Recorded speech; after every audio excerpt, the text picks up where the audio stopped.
Hello, today we're going to do something called Sister Wrap, and you're going to get a sample page that looks something like this. I think yours is pink paper. This is the finished copy. Yours just has the starter steps. So what we're going to do first, and let me just show you, we're going to end up with something like this. But before we get there, you have to enter the information. So if you haven't already, you're going to enter the information you see. Now when you start typing, it's going to look something like, oh, let's do this. See how the words aren't showing up? If you double click in between the letters, it'll expand and show you what's in each and every cell. This one will expand out like that. You can manually move it back. Yes, the information is still in column A. It looks like it's in B, C, and D, but I manually moved it so this stuff lines up. So you can do that. I'm going to show you a couple other steps in a minute.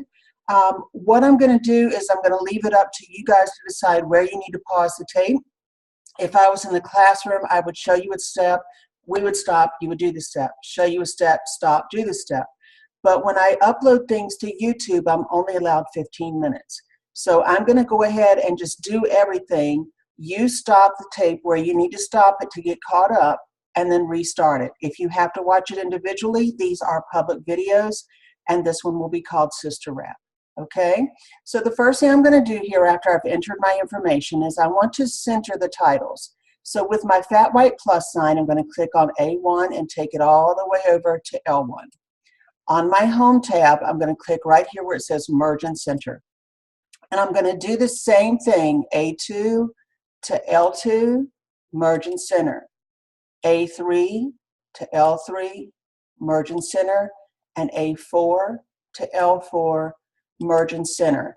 I want to bring your attention to the fact that I've used initial caps here, I've used all caps here and initial caps here, and I've used initial caps here. You need to make sure that you've got initial caps where you need initial caps, because these are points. These are silly points you don't have to lose, okay? You want to keep all the points you can. We're going to do something different for row 5, all right? So if you need to pause, pause. Otherwise, we'll keep going. We'll probably show this as a class, and then you can pull it up individually and stop it and pause it where you want to. I'm going to click on the 5, and I'm still on the Home tab. I'm going to click on Wrap Text. And what that's going to do, now this one I'm going to manually move because I want it all in one line, but look where here where it says total hours. I can manually move this over, move it out one more, and see how it wraps that around? I can manually move this. So sometimes we double click, sometimes we have to manually move, whatever it takes to get it where it needs to be. All right, so we're going to put that there.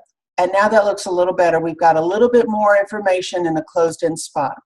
Now, I want to come here and I want to add what's going on here. When I enter a formula, now I know we did the speed key before. If I try to go up here and use the auto sum, it's not going to work well because I have a cell with nothing in it, okay? So I'm going to do it manually. I'm going to say equals. The equals sign tells the computer I'm doing a calculation.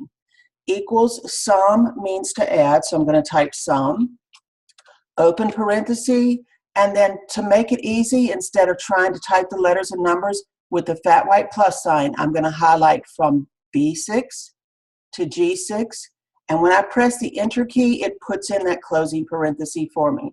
So if I click on this 20, I can look up here in the formula bar and see equals sum, parenthesis, B6, that colon means through. So B6 through G6, and then in parenthesis.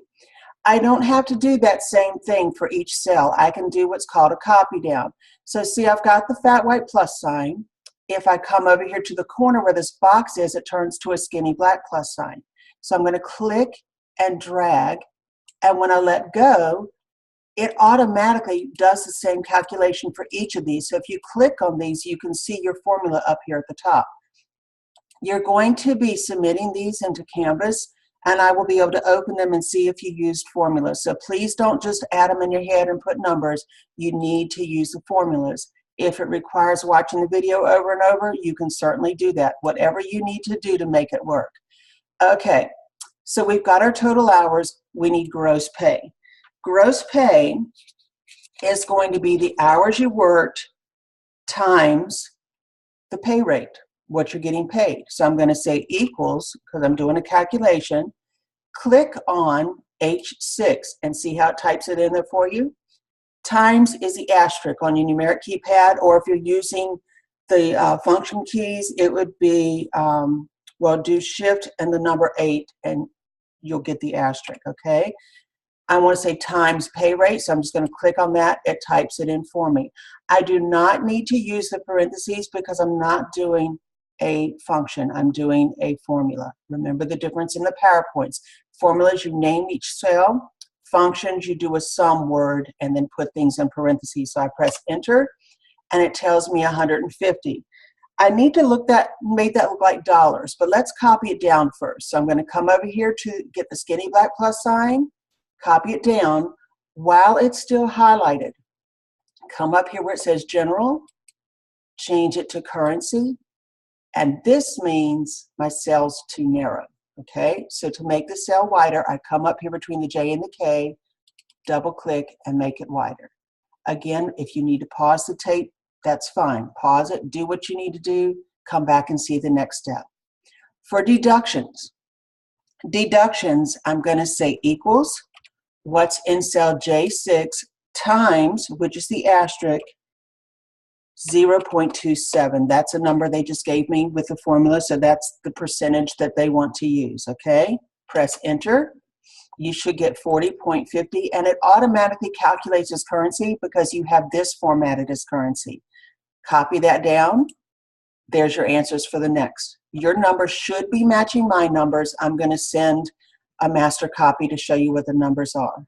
And then we have net pay. Net pay is going to be gross pay minus the deductions, okay? Equals gross pay minus the deductions, okay? Equals J6 minus K6. Press enter, 109.50, and copy it down. Now, we used to have something to help us remember the difference between gross and net. Gross is what you get before taxes. Net is what you get after they take the taxes out. So we used to say it's gross that I actually make this much money, but I only get this much after they've taken out the taxes, and this is what's left, okay? So we're going to do a few more things here. We're going to come down under Mr. Cornfield, so go to A12 and type the word total. You might already have this because I think it's on the master key. After total, I go to cell B12, and I'm going to do an adding down. Again, I can't do auto sum because I have a cell with nothing in it. So I'm going to say equals, nah, do I want to do sum? No, I don't want to do sum. Let's just add. Nope, brain's not working. Let's do sum. Equals sum. There we go, 15. And if I click on that, it shows me the formula up here at the top. Too early in the morning, the brain's not working on formulas. So again, just like I did over here, I can click the little black plus sign and go all the way over. Now, I don't need a total for pay rate, so I can highlight that and erase it. These, I might need 1 decimal point, so I can show my numbers true. Remember, 1 decreases, 1 increases. And if I do that, I want this to match. So we'll just add a decimal point, and this is right up here underneath where we change to currency, all right? So I can either add a decimal point or subtract a decimal point. I want it all to match. Hours worked, again, I can add a decimal point so that if I had an uneven number, it would show up. If not, I can just erase it, whatever works for you. I don't need a total for pay rate, but I do need to turn this into currency. So I come up here where it says general, and I go currency, and it automatically does 2 decimal points when I say currency. Now, we're going to add some accounting lines. So what I'm going to do is from B10, I'm going to highlight with the fat white plus sign all the way over to L10. Right here in my font box, there's an arrow beside this little box, and I want to go to thick bottom border. Thick bottom border. And then for totals, I'm going to highlight from B2 all the way over to L2, L12, pardon me. Like I said, it's early. To get an accounting line, I need double lines. So right here where it says bottom double border. Now what I was taught in school was that this goes up here, but for spreadsheets, they've asked me to put it down at the bottom. Usually this means a total line for accounting. So there's a controversy in different programs as to whether the double line goes here or here, but that means that it's the total. Now, the last step you're going to do before you upload this is you're going to insert a picture. So whatever picture you have in your files, you can either go to your files and get a picture or go online and get a picture. I will go, well, let's go online because you don't need to see my picture files. All my grandbabies. Let's throw some birds in there. And a little songbird, and we'll say it's okay. So see how this is way down here? I can crop this to get rid of the words, or I can click, if I click on this box and delete, it takes my whole picture away. So what I'm going to do is I'm going to crop it. Nope, not letting me crop it. Let's find a picture that doesn't have a box. Insert, picture. Oh, this has got plants. Let's find a plant picture. This is from taking my students to the botanical gardens. So let's just do this flower. Now see how it comes in big? Now I can take and shrink it down. I get the arrow and shrink it down. Just like I would in Word, I shrink it down. If I needed to, I could crop it to get rid of some of this, but I'm just going to shrink it down so it fits. You don't want your picture to cover up any words. All right, and you can actually rotate your picture too with this little handle. So if you wanted to keep it like that, you could, but you still need to shrink it down so that it fits.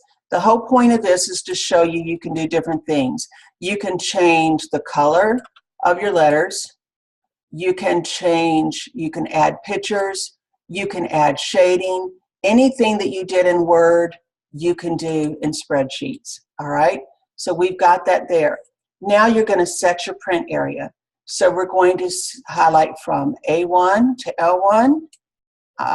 We're going to go to Page Layout, Print Area, Set Print Area, okay? And then if you remember, we come over here, we've got our grid lines we want to print. We go to the expansion box. We go to header footer, type your name in the header, which I did that in custom header. Then you say okay, okay. You save it, upload it to Canvas, and I will be checking formulas. So again, stop the video wherever you need to stop it. Have a blessed day, and I'll see you soon.